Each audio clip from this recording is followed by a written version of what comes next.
Hey, what is up guys, MKBHD here, and in front of me I have two phones, the iPhone 7 Plus and the iPhone 7. And I don't do that many live unboxing style videos every year, but this is definitely one of them. And you'll notice I have the matte black iPhone 7 Plus and the jet black, so the super glossy iPhone 7. So I'm going to take a look at both of these and we'll actually compare them and hopefully get a better idea of which one you might want to get if you're considering one of the two new colors. But yeah, this is the retail box experience and this is exactly what you're going to get if you buy an iPhone 7. So they're both 256 gig iPhones.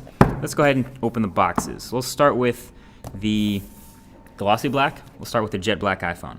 You notice it's a black box. If you buy a jet black iPhone, you'll get one of those rare black Apple boxes. And right off the bat, you don't get the phone at the top.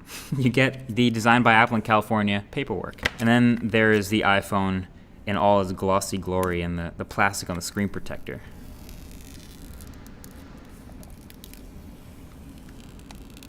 And that is about as fingerprint free as this iPhone will ever be, but there it is. And we'll go ahead and put this on the side and see what we get in the box. Number one, you get your earpods, not AirPods. These are your lightning attached earbuds. Well, first of all, here's your dongle, your adapter. This is your lightning to 3.5mm headphone jack adapter. And it's $9 if you lose this, but it's sold in the Apple Store. And then yeah, these are your lightning earbuds. You can see with the lightning connector right there. You will get a lightning cable to connect to your computer, connect to iTunes if you ever decide to do that, and your wall adapter. So let's go ahead and move on and get the matte black iPhone out the box, because I have a feeling it's going to look very similar inside, but let's go ahead and make sure. So again, no phone at the top, paperwork. Move that to the side, and you get the iPhone.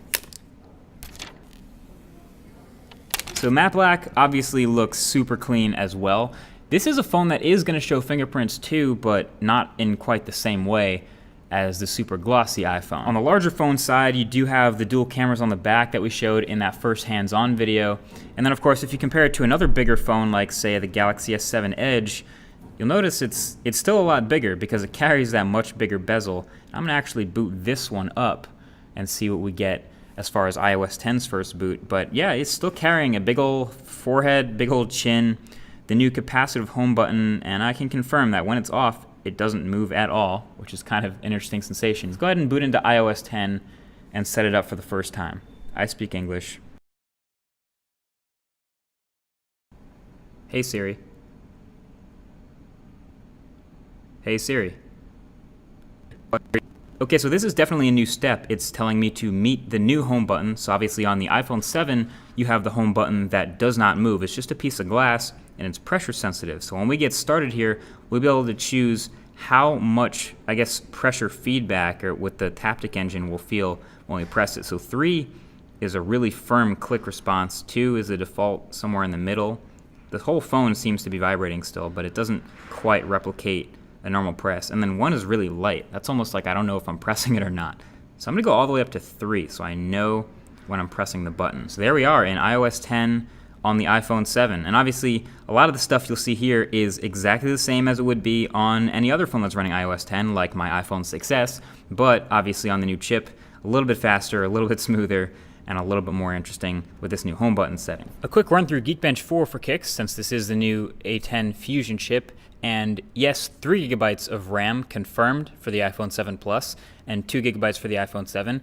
But yeah, you can see the final score is pretty great, especially the multi-core, right up there, actually above Snapdragon 820 devices. But yeah, there you have it. That is your first look at the iPhone 7 in your jet black and your matte black, and a good look at the differences between them.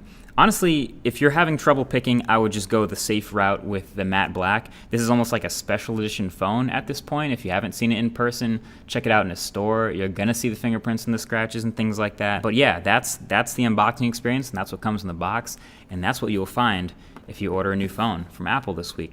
Either way, that's been it. Thanks for watching. Leave a thumbs up if you want to see more unboxing stuff like this in the future, and I'll talk to you guys in the next one.